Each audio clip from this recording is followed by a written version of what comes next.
Yeah, so fortunately, we were pitching what we were doing in front of people with uniforms at the back of rooms. And some of them said, "Hey, what you're doing for asteroids, you should think about doing that for satellites." We are back with our latest episode of Just Another Space Podcast. I'm Tom Culligan, here as always with Clayton Swope. We have a great episode today, joined by Dr. Will Crowe, the co-founder and CEO of HEO, an exciting company based out of Australia, but globally doing really interesting work that we're excited to get into today. So, Will, welcome and thanks for being on the show. I really appreciate being here, guys. Excited to just chat. Yeah, and Will, I think you get the prize so far as maybe our ninth or 10th guest as being the furthest around the world, time zone wise, to join us. So we appreciate you doing this from tomorrow to be on our podcast today. I don't know if there could be a more inconvenient time difference between Australia and Washington, D.C. We could find it. We could find it a little The earlier, worst a place little is in later. Australia, so maybe that's it. So you're based out of Sydney, is that right, Will? Yeah, that's right. So as close to you guys as possible in this country. So yeah. Yeah. Would you say is Sydney the space capital of Australia these days, or is it? Oh, so that's contentious. So I think Sydney wants to be the space capital, but I think Adelaide really wants to as well, and Perth on the west coast also wants to be as well. I'd heard Adelaide, but what's Perth have? Does it have a spaceport or a concentration of companies? It has none of the above. But I think actually, strangely, a lot of ex NASA folk move there, and they move there for the oil and gas and mining industries because there's a lot of automation there. Like it's just huge areas, very small population, huge need for automation. And turns out NASA folk are some of the best in the world at automating those industries, and they get massive sums of money from these oil and gas companies in Western Australia. So yeah, huge hub for that. No. So you didn't want to go the space mining route when you founded this company. You decided we're going to set up a different industry for Sydney and in the space sector through imaging. Tom, like, I'm not sure if you know, we started as an asteroid mining company. Oh my God. I did not know you started as How All right. about Well, that's a good well, this is segue. a great place to start. I knew you started with imaging asteroids. I did not know you started as a mining company. Sorry, Tom, I thought that was a softball. No, it's No, no. Well, now we want to know. This would be the second episode that has been about asteroid mining then. oh gosh, okay. Wait, Clayton, you didn't know this either, right? No. Okay, all right. I feel a little vindicated. So yeah, tell us the origin story. How'd you get start from there to here? Yeah, so actually it started it started so this company started from some work I did during my PhD days. So in 2015, I wrote a paper about imaging asteroids that come closer than the moon. At the time, there was something like 200 every year that come at least that close. There's a bunch more that we don't even know about that probably come just as close or closer as well. But yeah, like the paper was how do you image these asteroids? And the idea behind that was how do you prospect these asteroids and then infer the properties of other asteroids that are further afield and might be suitable for mining. So for the first 2 years of HEO's life, from 2016 till 2018, we were as an asteroid mining company doing the prospection stage of the mining path, but we quickly found out there weren't any customers at that stage. So So what is HEO? Is that an acronym, Will, or does that have another meaning? it is an acronym, and it stands for High Earth Orbit rather than Highly Elliptical Orbit, so taking more the NASA approach. We didn't realize that it also stood for Highly Elliptical Orbit at the time. But yeah, like the idea was to have spacecraft waiting out in high Earth orbit until these asteroids came, and then just intercepting the asteroids and taking lots of great imagery and potentially, impacting them and taking samples as well, that kind of thing. Did you want to do the mining yourself, or you were just doing the imaging piece and would someone else would do the mining? Well, really, so I mean, this is going deep, but really, I saw Star Wars when I was 12, and I haven't lost a space bug since. So, yeah, the idea was to like really, my life is about how do we create that beautiful Star Wars like future. And so I thought that that was something that we could do, and we could be a big part of the mining industry by doing that prospection and doing it at scale. And we had an idea that was very cost efficient. But yeah, I think if no other company would do the mining, we would have probably done it. But then Uh, right now, I think we're kind of not quite at the place where there's enough ecosystem to make it happen yet. But really looking forward to that future. we had one of the Astroforge co-founders on. That was our Yeah, second great episode. guys. Yeah, yeah. Yeah. So you have not abandoned the future mining part of the business Hell in no. case Yeah. this okay, that's good to know. Well, But I have so many questions to start with, but the first one is like we talked a little bit about this with Astroforge. They started, I want to say, in like 2020-ish timeframe. You started earlier and you were that in between like planetary resources and deep space industries and a couple of the others that were going to come on. And were you going to disrupt those guys? Was that kind of the business model? Well, actually, I started my PhD because they like I think Planetary Resources came out in 2012. They made themselves public, and at that time, I was like, "Holy moly!" Like I didn't know that it was possible to start a company and get finance in order to make this future possible, and that got me really excited about startups. Actually, so that's one of the reasons I'm here. Yeah, like I was like, okay, first I'll do a PhD to help research because I'll need lots of research to do asteroid mining. And then I got a bit frustrated, and then we were like, let's start this company so we can help give them data so they can do the mining. But then we found out they didn't have any customers. So we're like, our customers don't have customers, therefore we've got a problem.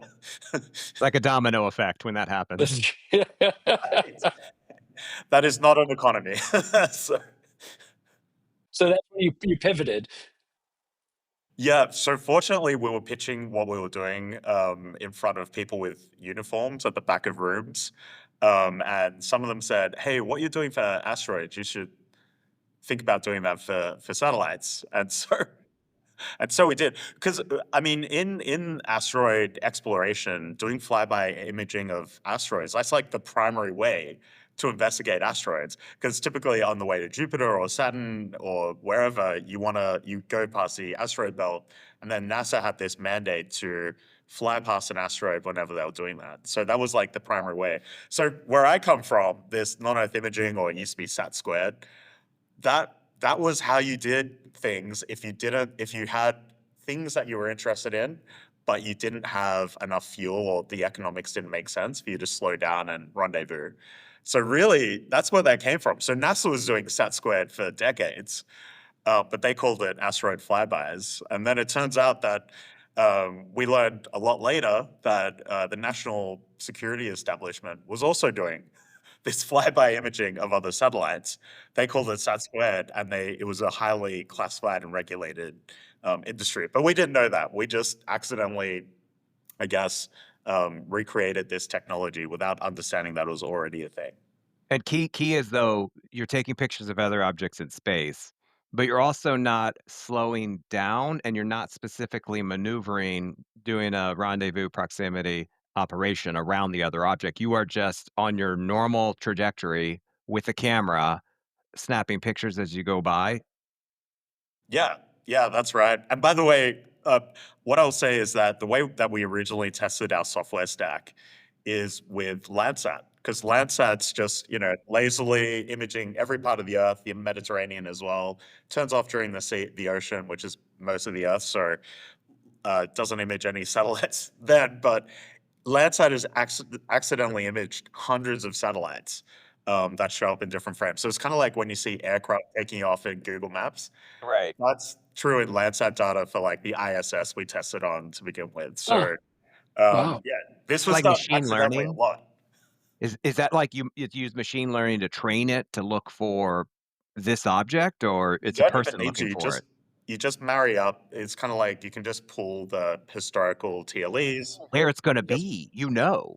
yeah, you know where it Oh, I is. get it, yeah. You Yeah, just said, "Oh, hey, there it is." You knew it because that was what yeah. the TLE said it was gonna be. Oh, And it's interesting. beautiful Wow. because Landsat captures it in like 11 bands. So you get like this track, and it's line scan. So you get this track of like international space stations across Yeah. the field of view. So You yeah. should Well, you very should tell cool. your customers, though, that it's the machine learning algorithm that you have painstakingly crafted.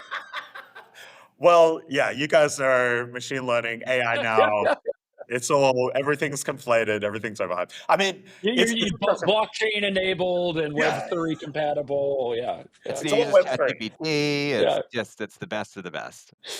Yeah. That's But interesting, we okay. do use that now. It's just like, yeah, it's what you should do if you want a great kind of software stack, right? So yeah. And you had investors that were investing in a asteroid mining company, didn't work out, and then you just went to the same investors and say, "Hey, we got a better idea." Is that kinda how it evolved into where you are now? We did not even have investors. So it like the Australian ecosystem is a bit different. We have this thing called tall poppy syndrome where we don't like each other kind of becoming too interesting and having amazing ideas. Like we like to cut them down. So we cut down the tall poppies. So in in Australia, it's kind of like, yeah, we're not investing in that. Like, unless you do like a copy of some, American kind of SaaS app. I think even SaaS might have been a bit early then, but yeah. So it was interesting. We went a long time without any funding, and actually, the only way we got funding was from our customers. So our customers were like, "Oh, we Wow, can give you." that's a good way to get funding, though, people who are paying you for your product. That's not bad. Well, it wasn't much. It was like, yeah, we can give you $10,000. We've got a budget to write reports. So here's $10,000 to write a report. And by the way, write a report on how you're taking images. So it's like, that's how they paid for images. So it's very small amounts of money, but our cost was so low that we were able to kind of get started that way. Wait, so your initial imaging technology, you mentioned ISS. Were you on ISS as a test bed?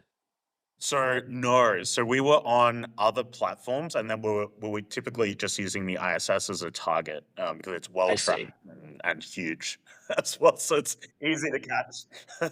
And I So guess yeah, Landsat I that's actually don't know the altitude of Landsat, but well above the above ISS. that. Yeah, that's right.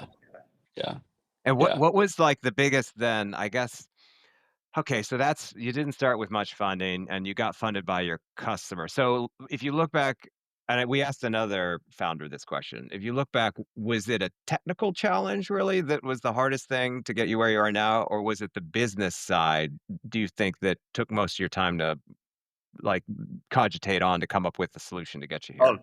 yeah, it was definitely the business side because I think, as space people, we're always so surprised at how easy things can be. Like, it's very hard to get it right and do it scalably, and that's actually the hard part. It's kind of like manufacturing as well. Building a prototype's easy, scaling it up's hard. So that's actually the hard part of business. But really, our biggest challenge was like the customers did not want us to know they existed and what their problem set Ah, was. And interesting. even when they did make themselves known, they were like, "Oh, you can't know what we want to task you to do." We're like, like that's kind of the whole thing. It's like you got to let us know what you want so we can take the images. But they're like, "Well, that's all classified." So that was kind of an interesting start. I Like mean, that's a hard environment to sell anything then when your customer's not really clear about we what can't they're tell you interested in anything, buying. but what you're doing is interesting. So give I guess us. one more, like, foundational question just for listeners. You don't fly satellites. Your cameras are on other satellites, is that right? Yeah, so there's two ways that we work today. So either it's just our software on existing satellites. So for example, we work with Black Sky and Satellogic, and what we do there is we really we go through their tasking system, but we're giving them like a really interesting set of data points. So we'll rent the satellite for like a 30-second period of time. It'll be like slew this way, image this many times, do these things during in between, and then go back to normal operations after that. So it kind of starts off with there's like a cone in which they operate normally for Earth observation. They'll go off nadir. And then we say, well, if you want more money, we should be turning it up as well, because then you can get other interesting objects and you get different lighting and all this stuff. And getting the lighting right is actually some of the hardest stuff that we do. So it's kind of like it becomes a dollar question, and it's over the ocean. These Earth observation satellites aren't used at all. So it's kind of like if you want to monetize your satellite, then we got to play ball here and figure out how to work together. The other thing that we were successful doing is building APIs with our suppliers. So I think a lot of our suppliers, when we started working with them, we're still using like forms that you would have to download and sign manually. It's kind of like, and then you would submit the PDF, and they would be like, "Cool, we're going to task the satellite now." That that was not sustainable. So it's kind of like we need to build an API so our computer can talk to your computer, and none of us should need to be in the loop during that decision. So that's one way that we work with. That's so you're basically couch surfing satellites. Yeah, yeah, I for mean, it's sure. like you're like this idea of renting for like 30 seconds of time is fascinating.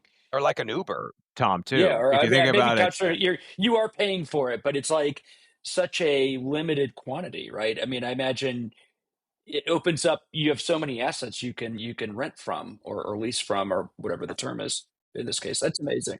if they're over the ocean, they're not being used. Yeah. That is really interesting, and I'd never thought about the underutilized capacity over the oceans. I mean, that's just a you kinda just blew my mind. That's yeah. A satellite's so expensive and valuable, so you're like, it must be 100% capacity utilization, but that's not true. Like a subset of satellites are like constrained in some way. Like some are constrained because the data they download is so huge, they can't get down enough. And others are kind of constrained by power, but not really. And typically over a lifetime, they'll be constrained by different things at different times. But I think probably the headline here is that most satellites are underutilized because they're designed for the worst case scenario, which rarely happens. So it means the majority of the time they've got heaps of capacity that one can use. So yeah, it's interesting. And you're not really burning any propulsion, right, in this case? It's not like it's using fuel, it's really just a camera adjustment. At the moment, yeah, it's just turning it around. So you're just using reaction wheels to turn the thing around. What I will say is that a lot of our customers are interested in maneuverable imaging, so maneuvering slightly to get a better imaging quality. But we'll be charging for that. So it's kind of like I think this is the other thing not done much by space companies. A lot of them are cutting costs by doing weird things. They're like, okay, well, we won't take that ground station pass, for example. We won't download during that time. But the monetization potential for some of those cost savings is actually huge. And I think the business people in the organizations don't typically like they think they can't talk to these rocket scientists. They're like, they're so smart. They must know these things, and there must be an actual reason why that's not done. And these poor engineers are like, I just want to save this company money. That's why we're doing it. So I think there's all these, you wouldn't believe the amount of stupid crap that we find out that people are doing in space. And we're just like, look, if you can not do that while we use you at least, you will get much more money. So please don't do that, at least during these times. So I think it's been a really interesting experience. And it's taken, I guess it took someone with like, I guess I've got the hubris of someone with a PhD, right? So it takes someone with that kind of hubris to kind of come and be like, well, maybe we could do it this other way and that kind of stuff. You know, that is such an interesting business model, and what I love about it is, like, the business model found you. You know, it's not what Yeah. you set out to do, but based on that customer feedback, you're like, "Oh, yeah, we got Yeah. all this underutilized capacity we can figure out how to, monetize," and that's brilliant. That's pretty cool. Actually, So Tom, what's Yeah. say like maybe the reason we don't see this with US companies actually is that the US government is incentivizing people to literally build satellites. Like that is what it knows how to buy. And it's like, great, we don't even need the thing to work initially. Like we will just pay you innovation dollars to build satellites. And so Tell that's me what people more. do. I wanna hear That's more about that. yeah. In what way? Is this, you think it's DoD or is this NASA, or is it both of them? Or the commercial market? Or yeah, is that incented on the commercial side? It's mainly the government customer because the government customer, like, yeah, they're used to buying hardware, and I think things are still based on World War II style things. So buying software for governments is really hard. They're not very good at it. They're even worse at buying data. So typically they're trying to buy hardware. I think the intelligence community and NASA are trying hard to buy data because they know there's cost savings. But I think it's really difficult for them to sell that to their stakeholders because it's easy to sell a mission. You're like, cool, there's this space mission and it's got this satellite and we need a rocket for it. And it's this one shot thing. It's easy to sell that where it's hard to say, yeah, we're going to buy data when we need it and we might not need it as well. And maybe we'll do it at these times. Like it just sounds fluffy immediately. And so I think they find that really difficult to sell that Insights into. or analysis, I think that's kind of an extension of data. So instead of just buying data, you buy an insight. And I don't know, I'd have to think about how that would apply particularly to your product, but I think it could. and that's even further removed from what it seems like sometimes the government knows how to buy. How do you price an insight or an analytic insight? It seems very difficult and certainly not as hands-on, and you can't look as much to the history of how the government has bought something as hardware, and there's really no good thing you could point to say this is how it's done now by government. Even though I think from business to business, commercial, you can usually find evidence of this happening, but from a government standpoint, at least Yeah. my observation is that's really hard. And I think I mean, it's such an interesting question, but I think the US starts from particularly the DoD, but probably NASA too, a presumption of needing assured access. So I've got to build a thing, or at least pay someone to build a thing. So I've got a thing that can go do that mission, because what if I don't have, your assets available? And so everything backs up from, but it's kind of a luxury to a certain degree to say, do I always need that asset just so that I have the assured there might be categories of things where you go, well, I've got enough assured assets that can do that. So there's a large swath of things that I can truly afford to safely buy as a service, even if it might be some, I don't know, some inconsistencies or availability gaps, or things like that. I And mean, um, launch. I yeah, mean, the government doesn't operate its own launcher; it buys that all as a service, and somehow it got comfortable with that notion. Even though I think, Will, to your point, is still this like hulking piece of metal that a government person can put their hands on and say, "My satellite's on that." So I think it and is a Yeah. this little different than data. and they Yeah. still spend a lot of money to make sure there is a launch capability to buy. Yes. That's the Yeah.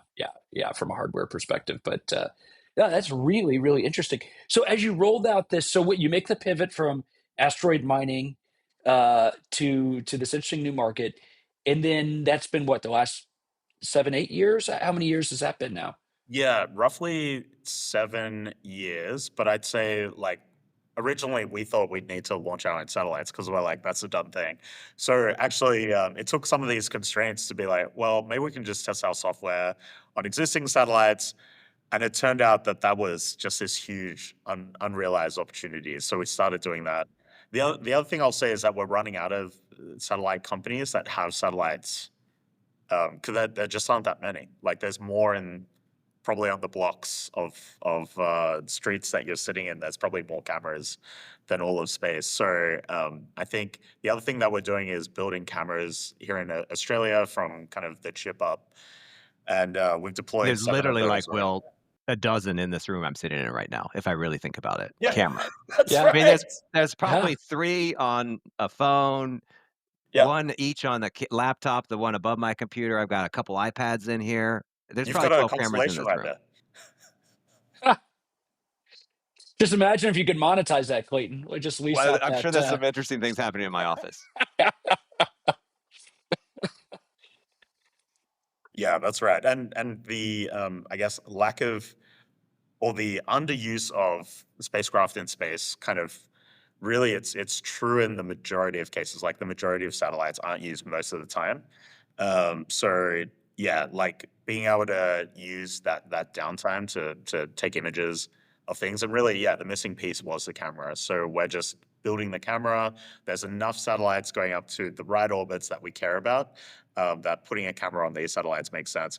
And really, yeah, it's kind of interesting, right? So now we've got good coverage, and our competitors do in the zone where Earth observation cameras typically sit. But in places like Geo, places like High Leo, there's not that capability. So getting cameras up there, it was important that we built those. The other thing I'll say is that the industrial capacity to build space cameras right now is really bad. Like, yeah, it's not great. There's huge lead times, huge expense, et cetera. So building those in-house in hindsight, very good decision. I think China's got at least 4, EO, electro-optical satellites in GEO, so maybe they'll let you put your software on that, That'd be great. test it out. That'd, A You might have some Starbird too. customers for that. Get some people malware would onto that too. people would pay handsomely for the malware. Yeah. Yeah. So have you I know obviously your name is HEO. Have you thought about beyond HEO into cislunar, or as kind of you see more activity moving that way? Is that in the product path pipeline? Yeah, definitely. I think when you get beyond Leo, it gets a lot more difficult to, I guess, get highly resolved imagery. So you need to probably go back to the old NASA asteroid flyby example to kind of learn from them. So I definitely something we're really interested in. So Geo, we're booked for Geo next year and also in 27. And yeah, getting up there is really critical. And we'll already need to do a bit of maneuvering in Geo. But in Cisluna, super interesting space as well. Getting resolved imagery is going to be really tough. I think a lot of people are interested in the tracking, and we're saying, yeah, that's fine, but another company should do that. And really, we want to focus on getting resolved images, understanding what the thing is, just not where the thing is. Other people Yeah. can. Where would you go in cislunar? Is it like an orbit around a Lagrange point? Is that I mean, it just feels like such a different environment. Totally. So I think, I mean, for cislunar, I think it really makes sense to have highly maneuverable vehicles. I think as well you'd use the kind of fuzzy nature of the orbital dynamics to your advantage. So I think it would be, in my mind, the best way to do this would be a touring spacecraft. We haven't spoken about this internally at the company, by the way. So some of my employees might be like, "Oh, that's interesting." Well, but yeah, I think it's like having a touring satellite that goes around different interesting kind of stable points, which is where the majority of these satellites are anyway. In my mind, that's the interesting way to run this mission. And then the other thing is actually the lunar surface itself. So I think we're seeing a huge increase in activity. We saw Firefly just announce that kind of imaging system in Luna. I think that's really interesting place to be as well. So, and of course, there's a lot of asteroids flying around those regions. So we're very interested in using satellites kind of in that cislunar zone to look at other objects like like asteroids as well. So, given that you operate in kind of the commercial space, what surprised you the most of the things you've observed? When you're tasking for customers, are there things that you go, gosh, I did not expect to see that sort of behavior or activity or that type of satellite where it is? Has that come across your desk? Yep. Yeah. Yeah, I guess maybe you can't talk about it, but to me, I would Yeah. love to hear, were you imaging a satellite, then all of a sudden you're like, "Oh, it's got a grabber arm. Didn't expect that." Probably can't maybe you Oh, can't okay. tell us, but things like that, I would be curious. I We're don't know if yet that's to what you meant, see. Tom, but I was thinking like unusual Yeah. things on satellites that you didn't expect. Oh, like the scissor motion, the scissors. Is there oh, yeah, or that octopus thing that they're testing on the International Space Station. I don't know if you saw that. It's a robot, with, like, octopus arms. Yeah, that would be Yeah. pretty cool to just image that you didn't expect to see. Yeah. Okay, how about I list out a few, and if you wanna talk about one of them, then we can kinda dig in a little bit. Yeah. Let's do Yeah. it. So the first one that really shocked me is the amount of people lying about which satellite belongs to them. And it's just like you image it, and it's not their satellite. Wow. Yeah, this one typically happens when the operator doesn't actually know which satellite's theirs, so they tell a white lie to the regulator, or they think it's a white lie, in order to be like, "Cool, well, it's this one, so we're just gonna get on with our lives now." But in reality, it's Wow. one-way communication. They don't know which frickin' one it is. So they're If just you like, could see Clayton's face right now, I think he's I've And this never is seen Leo. Will, this is that Leo we're talking surprise. about. "This is Leo." Yeah. Wow. Well, once we get to Geo, I'm sure we'll see other weird things, but yeah, this Leo. So All that's right, that's one. amazing. Oh, this one I think is pretty cool. Okay, so we've seen exploded objects in space. One or some are due to anti-satellite weapons, and some are due to just the thing exploding. So when the thing explodes or what we haven't had that many examples. So the examples we've seen, when it explodes by itself, it's like in like two chunks, like it's really exploded apart, and then there's a lot of smaller debris as well. So two big When pieces with a small debris field. Exactly. And Okay. it like, I think the way to think about it is, like, either the battery compartments exploded or the fuel cells still had fuel in it, and then that exploded. So, like, quite a lot of energy, but from, like, a point inside the satellite, so it's I guess the thing, yeah, will explode from, like, a critical point. When it's an anti-satellite weapon, we normally see some degradation on the side of it. So, I think probably yeah, probably the most likely example when an anti-satellite weapon hits a satellite is that a solar panel is blown off, because the majority of the, I guess, area that the thing's going to potentially hit is solar panel. So it's most likely Interesting. that the solar panel is blown off. So that kind of blew my mind. I was like, oh, this thing's mostly intact. Wow. It's just blew off the side kind of thing. And it makes sense when you think about it. You're like, okay, well, if Yeah. it's you got like a area and then you're going to hit some point in that area, it's most likely that's going to be off to the side of the center of the thing. And maybe, I don't know, maybe it like glances off a little bit as well. So yeah, Can I that steal your was, thunder on this? Is this one Research P1, the Russian satellite? yeah. So Yeah, that because one, you gave us pictures to use in my day job's space threat assessment for 2025. So thank you, Will. It was your US team that helped with that. And I you described it, I'm like, it's gotta be that satellite. yeah, yeah, 100%. So sorry. I know if you want to see that one, you can read the Center Yeah, for Strategic and International Studies Aerospace Security Project's annual space threat assessment for 2025 to get more details that'll be in and the see the show pictures. notes, right? That's Will that be in exactly the show right. notes? Yeah, cool. Say Okay, what? good. Yeah, I, it'll be in the show notes. Yeah. Oh yeah, it'll be in the show. Right, Yeah. exactly, exactly. And a Yeah. link. Yeah. This is how Clayton boosts his report downloads on the CSIS website, I haven't basically, done is that through yet, Tom. podcast I links. haven't Yeah. done that. No, I I did. haven't pushed Yeah. my day job. No, no, and you, as you should, because they are all excellent reads. Excellent report.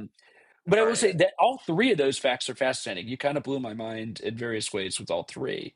I think the first one, as Clayton and I come out of the policy world where there's supposed to be this reporting and disclosure with various FCC and FAA authorities, fascinating. There's Yeah, a lot of misreported, items in space. And then the last one, I never thought about. You always hear about these anti-satellite tests, and you assume it's just a massive field of small debris, and the fact that it just hits the largest thing and knocks it off and yeah. I mean, immobilizes there's it. small Yeah, bits of debris that's as well, Yeah, but there could be a lot of yeah, debris, Tom. Don't like with some of these, we're talking thousands of pieces of debris. They're just very tiny. but not the majority of the asset is still oh yeah, maybe. most of Yeah, it is is still. Yeah, still a thing. Like maybe it's rattled a lot, but it's still a thing. yeah, Like seeing a bit of like a tank that got blown up, right? It's like maybe there's a hole in the side, but the tank's still a tank.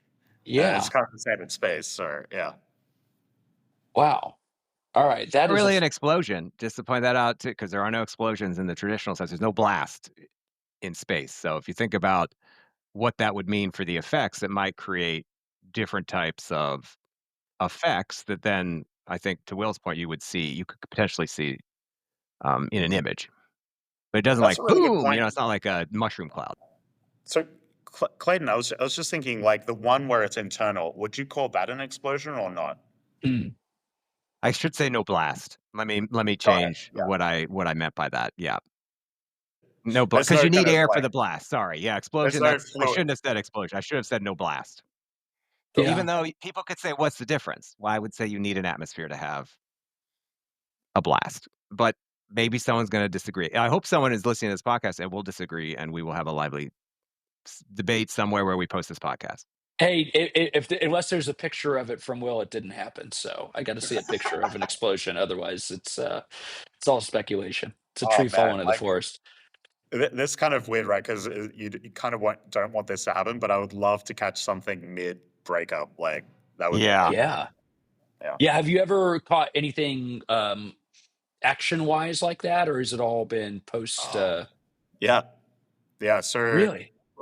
yeah, probably the coolest one. This was a few years ago now. It was when the Chinese space station was being constructed, and we caught them mid construction.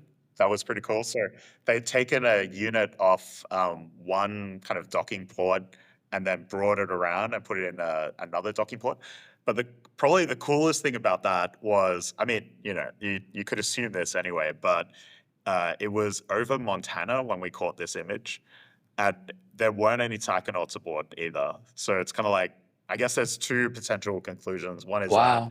they've got a good inter-satellite relay and they're doing it kind of semi-real time, or it's totally automated, which is my kind of more favored theory. But I think that was good confirmation about the technological progress of China, which, when you think about it, you're like, well, duh, of course they're doing that. But it's still interesting, I think. That's interesting with no comms, though. I hadn't thought about that piece. So when they Yeah. talk about the International Lunar Research Station and Chang'e 8 being an automated establishment of the base where people will end up being, I guess in my mind, I just assumed, though they say automated, I thought that meant kind of human controlled. But and I think they're talking kind of a similar approach to Mars, which has a significant delay in comms. That's kind of a very different way to do it, I would think, than how the US would typically do some activity in space. I even think back, Tom, we've had some conversations about, Apollo and the difference between how Apollo worked and Soyuz. And it sounds like Apollo is most of it was just people. It was people were driving it. It was all up to people. It wasn't even remote controlled. It was people in that capsule in the spacecraft. So it feels like kind of if you look at the history of the US in space, a lot of it is human control. Mm. So even recently, just how NASA approaches it, having full automation feels very different. And to think that a country that's a late developing spacefaring nation has developed a different model for in-space assembly, or it's a Right. fascinating. Yeah. Yeah. I That don't know which one's right or wrong. It's just weird to think you could evolve in a different way Yeah. to solve the same problem.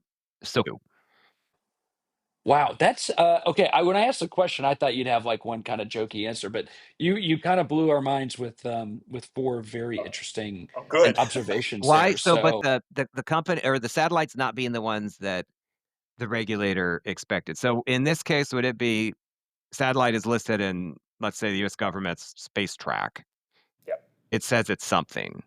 Yep. You look at the picture like, "Ooh, that's not what it's supposed to be." Exactly. Who else Yeah. is it then? Who's out like, it's like, is it a non-US satellite that's misidentified as a US satellite? Like or is it just another of that same company? I could think of one company that has thousands of satellites right now. That's Well, actually, I think I think this is some of the thing that annoys me because I think that company is an easy target, and that company actually helps Space Force, sorry, when there's mischaracterized objects. So I think in that one example, at least, that company is probably a good actor. But these other companies, I would say, they're typically more cowboy-like. They typically Ah, trying to save costs by not tracking their own satellites. ah. They have typically gone up in a launch with a lot of other satellites, some also of which have not turned on. Oh, And so they're trying to do a very quick analysis, and they know that the regulator doesn't care and until now has not had a way to verify oh, we need to get some their mission intent. authorization up into this, Tom. well, what I was going to Some say is you enforcement. have a perfect opportunity. Look, hey, once you buy our services, we're going to have to tell the regulator that you misreported the satellite. So would hate for the FAA to learn about that. Ho Okay. I got okay, how are you sorry, I know we've taken a long time because this is I don't know if you agree, Tom, but this This is is super fun. interesting. This is Let's do fascinating. another One one. thing Yeah. I wanted to get at before we're done was, like, how are you regulated? And I'm like, how are you regulated Yeah. in Australia? How are you regulated in the US? Are you I'm assuming you're selling in other countries too? I was wondering, is it the same? And just, like, what's the regulatory landscape look like for what you're trying to do? Are you like the trailblazer? No one else had done this before, and you had to figure it out? Well, someone did do this before. So Maxar was doing commercial non-Earth imagery well before we did. They were just doing it like for a classified customer. So they had special dispensation to do this kind of thing. So yeah, long question and really long answer. Sorry to the question. Sorry, Here's a I long do question too, apologize. sorry. I No, talk it's too much sometimes, sorry, Will. Me too. Same affliction. So yeah, I guess first part is that in Australia we actually have very lax regulation. So in Australia we've launched a lot of rockets. So most of our regulation is towards rockets, and then we've got a bunch of satellites, typically in GEO, more recently in LEO as well. So there's also regulation around payloads, specifically those that are launched overseas, because that's where essentially every payload bar one has been launched from to What's date. the So one? Actually, what's it's the one? called, yeah, the one is called Reset. So Australia was, I think, the third country in the world to launch a satellite from its own So this sovereign is a while territory. ago. This wasn't like 2 years ago. Yeah, this was in the 60s. And so it's kind of like we had this mojo and then we lost it immediately after Okay. that. All right. But it was pretty cool. Yeah, it was called Resat, which is like with a W, so it's like the worst name ever. But it was named after an organization, which I think it was Weapons Research something. Yeah, WeSat? W-E? WRE. Yeah, Oh, Resat reset. or Okay. Resat. Well, reset. Yeah, whatever. It's a silent W. As a Yeah, sidebar, exactly. I want to do an episode on why Australia stopped going to space in the 60s after a successful satellite launch. So we'll come back to that in our I don't think history we know. segment at some point. I don't think we know. Like a lot of, yeah. Anyway, it's interesting. So yeah, we had good regulations around those two things, but essentially no regulation outside of that. So yeah, when it came to imaging other satellites, we told the regulator, we're like, we're pretty sure we shouldn't be able to image spy satellites from other spacecraft. And they said, sorry. Like when they actually answered our emails, they're like, sorry, we, are you going to launch a satellite? And we're like, okay, we're so far away from The box. the Yeah, normal the box that situation. needs checking. You weren't even you weren't even on the form. Yeah. So you were approved, approved, approved. Next. Get out of here. Totally. So that was the Australian government, and so I think the U.S. government was very surprised when we started showing them images.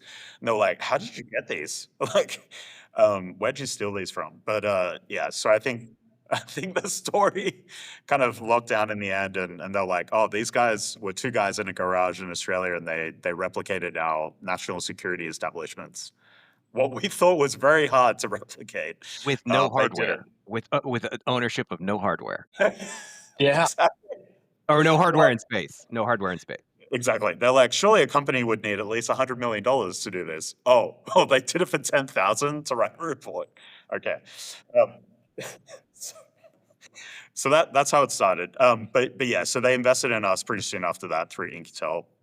And then the US government started buying from us as well. So, for those that don't know, like the US government has been doing this for 5 decades. I think the initial reports have started to declassify. So you can go back to the reports from the 70s that talk about this. This was still when I think the canisters were coming out of the satellites and being caught by helicopters. So, like, actually, really amazing that this technology was done at this time, and they were capturing images of Russian satellites primarily at that time. So, really great technology was developed over many decades, and was, from what I understand, I haven't seen these images. From what I understand, they're beautiful. The images that are taken from U.S. spy satellites, but they couldn't take many images. So everything was still highly kind of analog, I guess. Like humans were in the loop doing all these calculations, and it took a while to get an image of an object. So China knew this and just launched a proliferated constellation and said, "Well, good luck." Um, so, so I think in order to triage those satellites and in order to really get a sense of what these things are doing at scale, like what are they doing during their vulnerability periods, which were most of the time until we came along, that was really interesting to our customers. So yeah, that's why I think first they were scared and then they were excited by the possibilities. How's it like being now I know you have a US subsidiary, but being a company was started in Australia trying to do business with the US government. We often talk about the importance of allies and partners and then an ecosystem that includes companies, not just government to government. You're definitely on the front lines of that. How has that been? How have you felt that there's Yeah, opportunities for you? It sounds like there's opportunities for you in the United States, but yeah, what did it yeah, take to get definitely. there?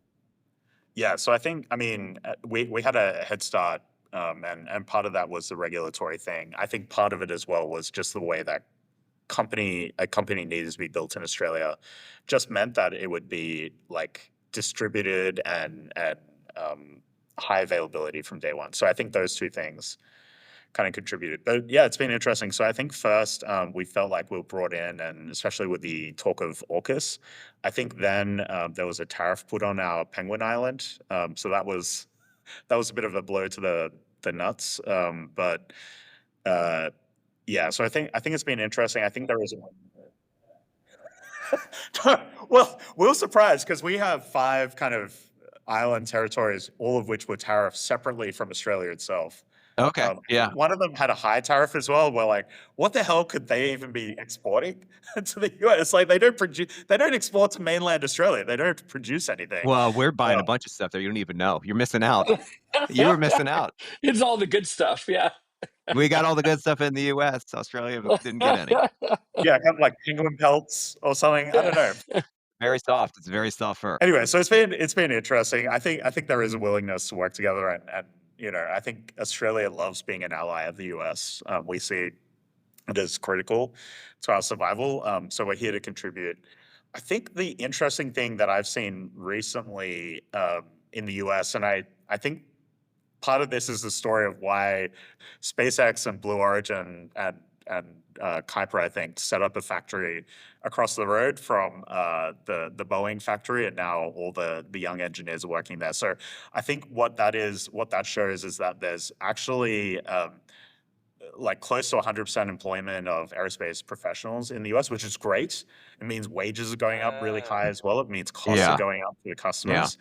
So I think we really do need to start exploring allied supply chains And the workforce. and workforce. Yeah, yeah, Interesting. and it's kind of interesting, right? Like Australia has like maybe 1/14 the workforce, but still, that means you can get some really important companies to export some really important goods. So I think, yeah, just seeing how much, especially for Golden Dome, we can't build that just with the workforce in the US. We need an allied workforce to build that system. Like, there's just not enough humans.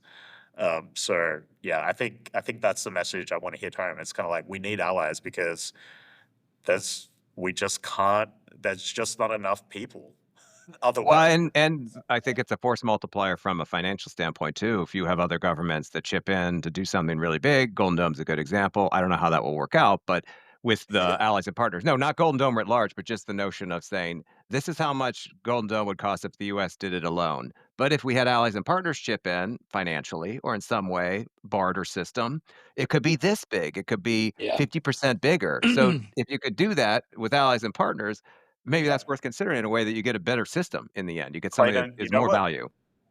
You know what really scares me is that I think the Golden Dome price put out there is the price when allies and partners are included, because what they haven't included is the massive inflation in wages that's going to have to happen, because everyone's going to have to try and poach from each other. There's nowhere else to get It's a this finite workforce pool. up. Yeah, interesting. Yeah, so I Yeah. think the price will Huh. inflate dramatically unless allies and partners are brought in pretty quickly.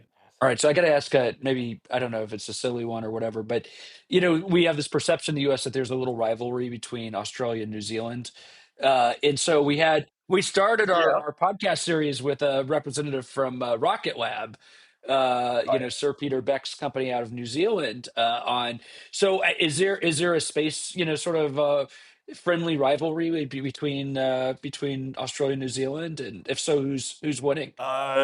New Zealand's winning. And actually, so going off my previous comment, so New Zealand also has 100% employment of their workforce, because if you think about kind of like it, assume that the same number of or the same proportion of people are going to be really good at building kind of rockets in New Zealand as the US, like they've hit that limit, and then they've imported a bunch of immigrants, and now the only way for them to grow is to snap up kind of companies in the US, and that's what we're seeing Rocket Lab do in a big way now. So it's really interesting. I think they hit the peak employment already. So I wouldn't want to be any other company building out of New Zealand. I think there's just no humans Interesting. left Are they to cutting hire down their unless you want to go ahead poppies? Are they cutting down their poppies there too, or is that just an Australian there. phenomenon? Actually, I don't know. My partner and my children are kind of like part Maori, but I should ask them. Yeah, but we learned a new expression today from that. So Yeah, that's no, it's a good one. That's good. That's good. Well, I mean, I think clearly Australia is winning in the satellite observation and imaging category. So, Winning at that. Yeah, that's true. That most is accurate. importantly, yeah, most Actually, yeah, but importantly, before we move, Tom, I know we I don't think we told Will we do this day in space history to end it. Oh, we also do some rapid fire questions, so maybe we can get to that too. I know we're running a little late because this is so interesting, but so you're doing that. You're doing this a non-Earth imaging thing. Australia, you're making a name for yourself there. Who else is it? Do you have people that are trying to copy this? Are there other companies that are seeing what you can do? And I hate to say it this way, but how cheaply it could be done, and trying Oh to yeah. do the Yeah. exact same thing. And Yeah. is that, 100%. or do you see that happening? Yeah, well, definitely. So I guess there's two types of copying happening. So first is they're just trying to copy the business model. I think that's pretty fair game. We're also starting to see people cut paste code, at least of our public facing website. So that's been interesting. So they're mainly getting the design. So the design looks very similar. There's some convergent thinking there as well. So I don't think it's all cut paste, but we do know that there's certain companies with people logging onto our website and they are taking our code. So yeah, Are they there do exist. companies in China doing this too, or seeing what you're doing and say we should do that, or we don't really have the visibility to know? Yeah, so we don't really, from our understanding, not really, and they're trying to really improve in other dimensions. I will say that people with Chinese emails are kind of asking us questions, saying, "Hey, we're researchers and we want to buy some images." That's on a daily occurrence at this point. So I think Huh. they've started to wake up, but it's been very recent. What I do know is that we've seen examples of non-Earth imagery from Chinese satellites Huh. previously. My understanding is that it's just not being taken up wholesale by the Chinese government yet. Huh. And my way of thinking about it is just they've got so many things to do, and I think correctly they've identified that there are probably other areas they should focus on first to get dominance in space, and so they're doing those things. And one of those ways is just highly proliferated constellations, and I think Uh-huh. with SpaceX they're feeling a bit behind with that. So I Uh-huh. think they're really working on that in a big way. This is all my opinion, by the way. I don't. Yeah. Yeah, Same just for don't us. have you in that. Yeah. Okay. yeah. Yeah, it's interesting because our last episode that we had guests on, we had an episode is about kind of using AI and commercially procuring Earth observation, and this episode you're on talking about above Earth observation as a service, and it's so fascinating to hear. They're nice bookend episodes in a lot of ways because you see what technology and affordability is doing to enable broad access in a way that just I think what's really interesting about what you're doing, in particular, is the prior episode they were talking about using Earth observing satellites kind of to buy the data off that or task it. In yours, it's not a standing data set. It's really this selective, like micro targeting of what assets do we have available that we can buy for a very limited amount of time to capture this discrete thing. It's such a different approach. It's really fascinating. I don't know. It's kind of it makes you think what other assets do we have in space that we just don't think about how we fully utilize. Like that's if I take Yes. nothing else away from this episode besides learning how to cut down tall poppies, it's that kind of like frame of mind. It really has changed my way of thinking about some of this. So that's really fascinating. Actually, I can I I? Yeah, go Oh, ahead, sorry. Will. No. No, Oh, please, yeah. no. I was just gonna say I really want to. I think that's a really interesting point, Tom. And the way I think about it is going back to the Chinese approach to, I guess, docking commercial and building out non-commercial space stations. Sorry. I think that same approach they're taking to remote sensing, and I think a lot of the interesting remote sensing work that we're seeing coming out of China is actually due to software updates to their satellites.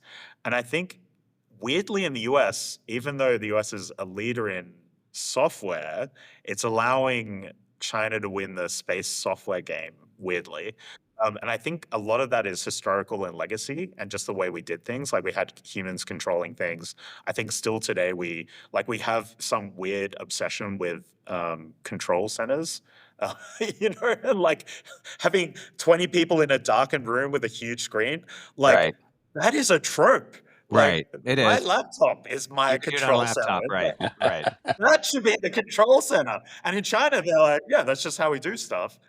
And so this obsession, I think, is because it's kind of like those 20 people could be doing something way more important than being in a room together, being unproductive. So I think that says something. It's like we got to get away from that. We got to remember that we in the West are good at software, and we got to start applying it because, yeah, I think Great. probably the place to look first with remote sensing is doing the Earth observation. It's like, well, what other imaging modes can we be doing? Like the I've seen some stupid stuff. I don't think my suppliers will mind. Like the stupidest thing I saw on a satellite is that a satellite had this. They had a certain resolution of the ground, and I don't know, we were working with them for 3 years before someone realized that this was true. It's like, why are we're getting 4 pixels and we're combining them into one on board, and then we're downloading it. Now, apparently, that was just a conserved download cost. It's kind of like, so you guys had twice the resolution you thought, and it's because you were saving Wow. costs download. So there's Wow. all this crazy stuff going on, and I mean, I don't know if that's a great example, but I think it's an example of like we're just not thinking through this like a Yeah. proper software problem and hacking these Yeah. satellites. You were making the It's just donuts like we always do and not yeah, it's thinking the about a different way to underutilized do it. capacity. Like we always think to your point, we got to go build something new or better. And you think with the software enabled platforms, you can actually make your current thing new and Right. better, or at Right. least more optimized or more productive. I mean, It's that's what Apple does with the iPhone.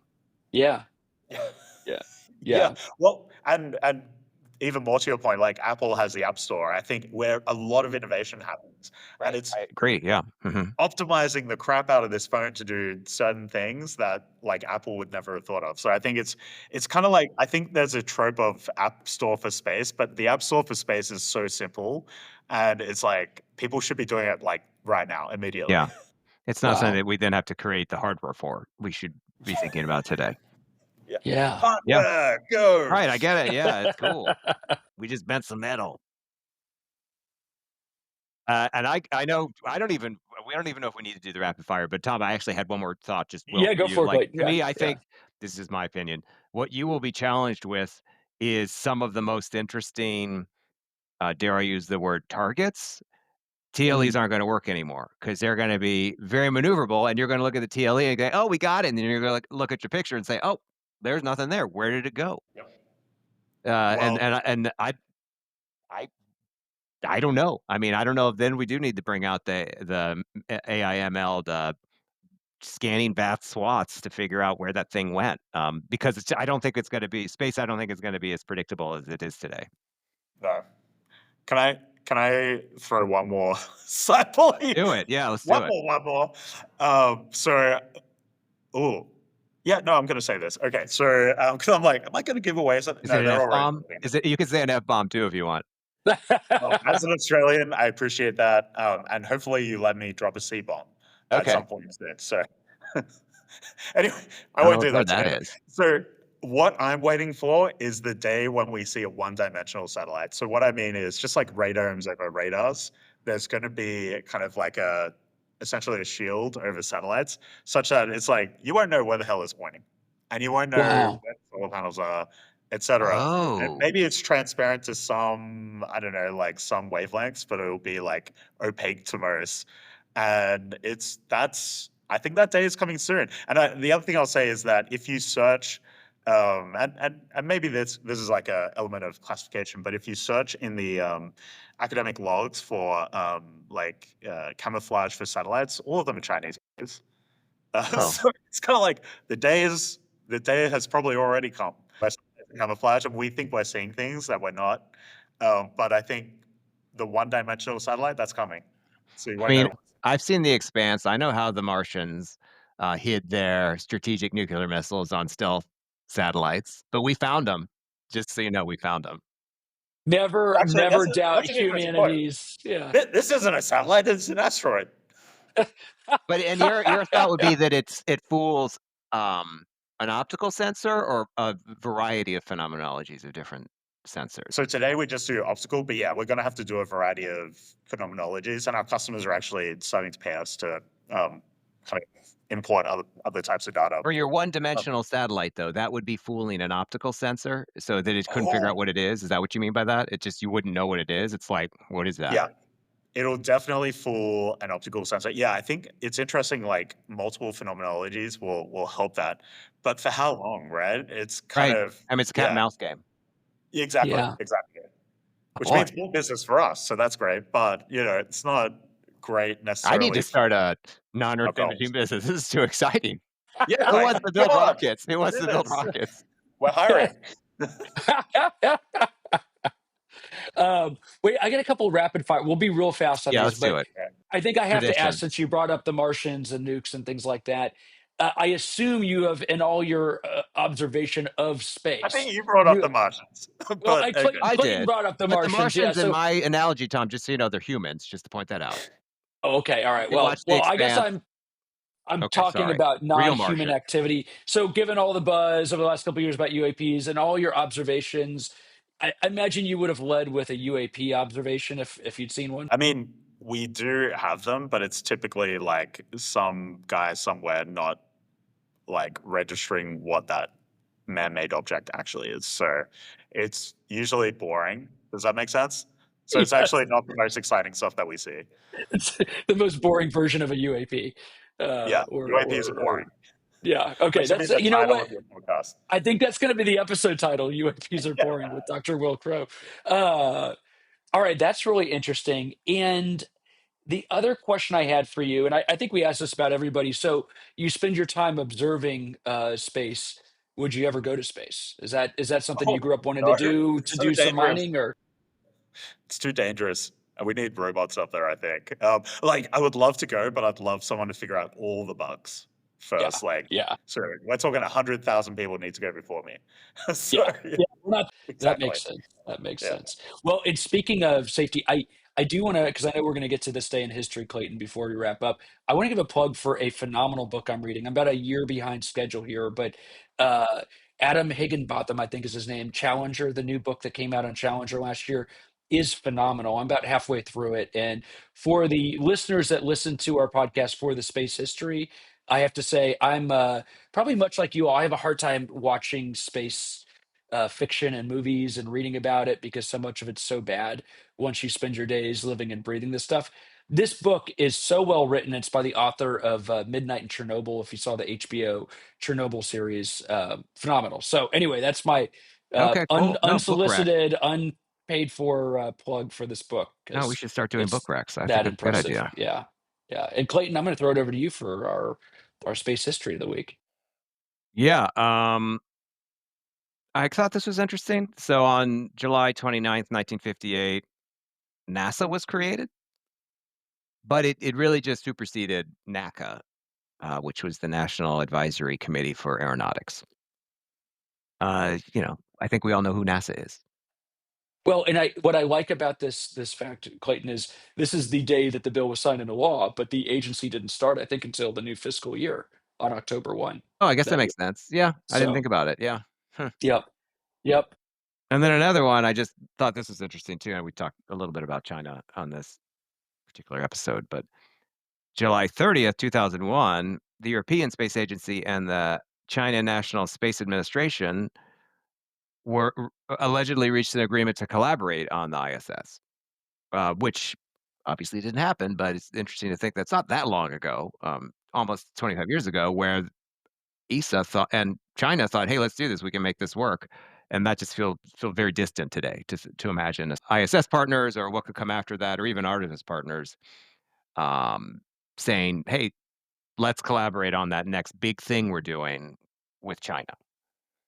I don't know And what that means. I'm not making a moral little judgment, just an observation. little did ESA imagine that Will would observe China's space station being robotically built without any Right. technauts in the loop there. So, Right, and would China have even thought in 2001, 'cause when would that have been, Will? Like 2021 or to 2020? I forgot when they started launching Tiangong 3, somewhere oh no, around it was there. before that. I think they It was started launching. 20, yeah, it was before that. I think we observed in late 2020, I think. Okay. So, but like Yeah. 19 years later, when I would say probably China was like, I don't know, begging's too strong of a word, but like really wanted to hitch the wagon to ISS. Here they are 19 years later, constructing their own modular space station. That's quite a feat. And then to your point, we'll potentially doing it autonomously. That's just crazy. That's Well, going to keep me up at night.